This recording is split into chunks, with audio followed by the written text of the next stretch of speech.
কি? দায়ুস হলো এমন একজন ব্যক্তি, পুরুষ, যিনি তার নারীদের, তার পরিবার এবং তার অধীনস্থ যে সকল নারীরা আছে তাদের ব্যাপারে সে গায়রাত ফিল করে না, অর্থাৎ তাদের প্রোটেকশনের জন্যে সে ততটুকু দায়িত্ব গ্রহণ করে না, ততটুকু পরিবেশ তৈরি করে না যতটুকু পরিবেশ তার তৈরি করা দায়িত্ব। যেমন ধরুন তার স্ত্রী অথবা তার কন্যা অথবা তার মা অথবা তার বোন, তাদেরকে তিনি পরপুরুষের সাথে মেলামেশা করা, উঠা বসা করা, কথাবার্তা বলা, যে কেউ ইচ্ছা তার ঘরে আসতে পারেন এবং সেখান থেকে তার স্ত্রীর সাথে অথবা তার মেয়েদের সাথে অথবা তার বোনদের সাথে কথাবার্তা বলতে পারেন। যার যখন তারা ইচ্ছা সেখানে তারা ঘর থেকে বের হয়ে যেতে পারে। সেখানে পর্দার কোনো বালাই নেই, সেখানে তাদের দিনদারির কোনো বালাই নেই, সেখানে তাদেরকে ইজ্জত আবরু রক্ষা করার কোনো বালাই নেই।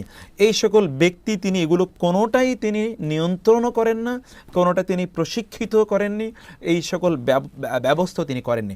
বরং তিনি হতে পারে এরকম আরও আগ বাড়িয়ে তার স্ত্রীকে অন্যের সাথে পরিচয় করিয়ে দেন, তার কন্যাদেরকে অন্যের সাথে পরিচয় করিয়ে দেন, অন্যদেরকে বাসায় ডাকেন, তার স্ত্রীর সাথে হেসে খেলে হয়তো বা একই টেবিলে বসে বসে খাচ্ছে, গল্প করছে, কথাবার্তা বলছে এবং সেখানে হাসাহাসি করছে, এরকম কোনো কাজ করছে। অর্থাৎ তার যে অধীনস্থ যে সকল নারীর, এই সকল নারীদের ইজ্জত, সম্মান, মর্যাদা এগুলোকে রক্ষা করার জন্য যে ব্যক্তি যথাযথ পদক্ষেপ গ্রহণ করে না তাকে মূলত বলা হয় দায়ুস। আর এই জাতীয় দায়ুসদের জন্যে রাসূল সাল্লাল্লাহু আলাইহি ওয়াসাল্লাম বললে তাদের জন্য জান্নাতে যাওয়ার কোনো সুযোগ নেই। এটি হচ্ছে মূলত দায়ুসের বিষয়, আমরা সেটি এখানে বুঝতে পারলাম।